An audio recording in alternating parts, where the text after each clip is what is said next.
ଶୁଣୁ ମୋ ପାଖରେ ଅଛି 500 ଟଙ୍କା। କେତେ ଟଙ୍କା? 500 ଟଙ୍କା। 500 ବହୁତ ହବ 2 ମାସ ଚଳିବ। ତୋ ପାଖରେ? ଗୋଟେ ମାସରେ ଆମେ ଏଷ୍ଟିମେଟ୍ କରିଦେବା। ମୋର 500 ଅଛି। ତୋ ପାଖରେ ଅଛି 500 ଟଙ୍କା। 1000 ଭିତରେ ଆମେ ଚଳିବା ମାସ ଯାକ ଚଳିବା ଗୋଟିଏ ଆଙ୍ଗୁଳିରେ, ବୁଝିଲୁ।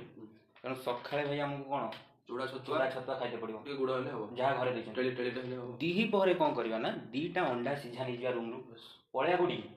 ଆହାର କେନ୍ଦ୍ର ପଳେଇବା। ସେଠି 10 ଟଙ୍କାରେ 2 ପ୍ଲେଟ୍ ଭାତ ଡାଲମା ନେଇଯିବା, ଆଚାର ପିଆଜ ଟିକେ ରୁମ୍ ନେଇଯିବା ହେଲା। ଅଣ୍ଡା ସିଝା ବି ଅଛି ଆମର, ହେଇଗଲା 20 ଟଙ୍କାରେ ପେଟ ପୁରା ଖାଇବା। ତ ମାସ ସାରା ଯିବ 600 ଟଙ୍କା ମାତ୍ର।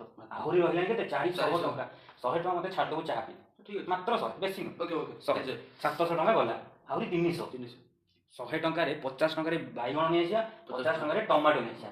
ସବୁଦିନ ରାତିରେ ପୋଡ଼ିଦେବା, ଦଳି ଦେଇକି ଖାଇଦେବା। ମୁଢ଼ି ବାଲେଶ୍ୱରିଆ ଛୁଆ ଆମେ, ଆମ ଗର୍ବ ଗୌରବ। ଆଉ କ'ଣ? ଆହୁରି ବଳିଲାଣି 200 ଟଙ୍କା। ଏ ଭାଇ 200 ଟଙ୍କା ବଳିଛୁ, ଚାଲ ବିରିୟାନୀ ଖାଇଦେବା। ଏବେ ଚାଲ, ଏବେ